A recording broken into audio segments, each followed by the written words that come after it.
ഉൽപ്പത്തി 1-ാം. ദൈവം പ്രപഞ്ചത്തെ സൃഷ്ടിക്കുന്നു. ആദിയിൽ ദൈവം ആകാശവും ഭൂമിയും സൃഷ്ടിച്ചു. ഭൂമി രൂപരഹിതവും ശൂന്യവുമായിരുന്നു. ആഴത്തിനു മുകളിൽ അന്ധകാരം വ്യാപിച്ചിരുന്നു. ദൈവത്തിന്റെ ചൈതന്യം വെള്ളത്തിനു മീതെ ചലിച്ചുകൊണ്ടിരുന്നു. ദൈവം അരുൾ ചെയ്തു, വെളിച്ചമുണ്ടാകട്ടെ. വെളിച്ചമുണ്ടായി. വെളിച്ചം നല്ലതെന്നു ദൈവം കണ്ടു. അവിടുന്ന് വെളിച്ചത്തെ ഇരുളിൽ നിന്ന് വേർതിരിച്ചു. വെളിച്ചത്തിന് പകലെന്നും ഇരുളിന് രാത്രിയെന്നും പേരിട്ടു. സന്ധ്യയായി, പ്രഭാതമായി, 1-ാം ദിവസം. ദൈവം വീണ്ടും അരുൾ ചെയ്തു, അത് ജലത്തെ രണ്ടായി തിരിക്കട്ടെ. ദൈവം വിതാനമുണ്ടാക്കുകയും അതിന് താഴെയുള്ള ജലത്തെ മുകളിലുള്ള ജലത്തിൽ നിന്ന് വേർതിരിക്കുകയും ചെയ്തു. അപ്രകാരം സംഭവിച്ചു. വിതാനത്തിന് അവിടുന്ന് ആകാശമെന്ന് പേരിട്ടു. സന്ധ്യയായി, പ്രഭാതമായി, 2-ാം ദിവസം. ദൈവം വീണ്ടും അരുൾ ചെയ്തു, ആകാശത്തിന് കീഴിലുള്ള വെള്ളമെല്ലാം ഒരിടത്ത് ഒരുമിച്ച് കൂടട്ടെ, കര പ്രത്യക്ഷപ്പെടട്ടെ. അങ്ങനെ സംഭവിച്ചു. കരയ്ക്ക് ഭൂമിയെന്നും ഒരുമിച്ച് കൂടിയ ജലത്തിന് കടലെന്നും ദൈവം പേരിട്ടു.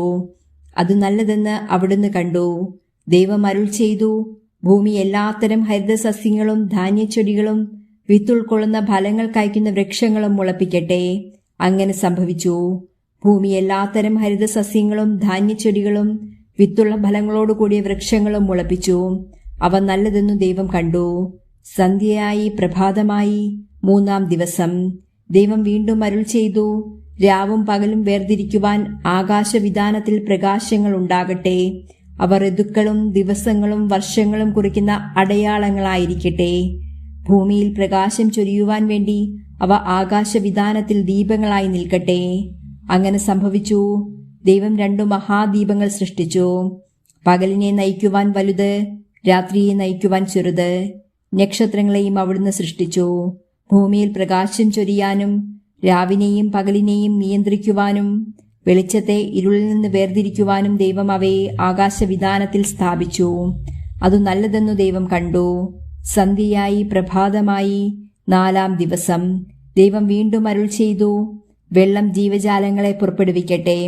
പക്ഷികൾ ഭൂമിക്കു മീതെ ആകാശവിതാനത്തിൽ പറക്കട്ടെ. അങ്ങനെ ദൈവം ഭീമാകാരങ്ങളായ ജലജന്തുക്കളെയും കടലിൽ പറ്റം ചേർന്നു ചരിക്കുന്ന സകലവിധ ജീവികളെയും എല്ലാത്തരം പക്ഷികളെയും സൃഷ്ടിച്ചു. അവ നല്ലതെന്ന് അവിടുന്ന് കണ്ടു. ദൈവം അവയെ ഇങ്ങനെ അനുഗ്രഹിച്ചു, സമൃദ്ധമായി പെരുകി കടലിൽ നിറയുവിൻ. പക്ഷികൾ ഭൂമിയിൽ പെരുകട്ടെ. സന്ധ്യയായി, പ്രഭാതമായി, 5-ാം ദിവസം.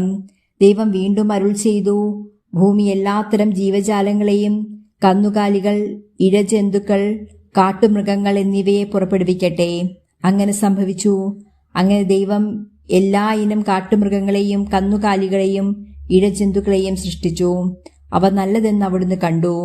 ദൈവം വീണ്ടും അരുൾ ചെയ്തു, നമുക്ക് നമ്മുടെ ഛായയിലും സാദൃശ്യത്തിലും മനുഷ്യനെ സൃഷ്ടിക്കാം.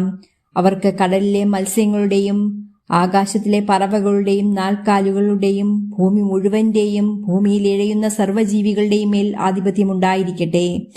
അങ്ങനെ ദൈവം തന്റെ ഛായയിൽ മനുഷ്യനെ സൃഷ്ടിച്ചു. ദൈവത്തിന്റെ ഛായയിൽ അവിടുന്ന് അവനെ സൃഷ്ടിച്ചു. സ്ത്രീയും പുരുഷനുമായി അവരെ സൃഷ്ടിച്ചു. ദൈവം അവരെ ഇങ്ങനെ അനുഗ്രഹിച്ചു, സന്താന പുഷ്ടിയുള്ളവരായി പെരുകുവിൻ. ഭൂമിയിൽ നിറഞ്ഞ അതിനെ കീഴടക്കുവിൻ. കടലിലെ മത്സ്യങ്ങളുടെയും ആകാശത്തിലെ പറവകളുടെയും ഭൂമിയിൽ ചരിക്കുന്ന സകല ജീവികളുടെയും മേൽ നിങ്ങൾക്ക് ആധിപത്യമുണ്ടാകട്ടെ.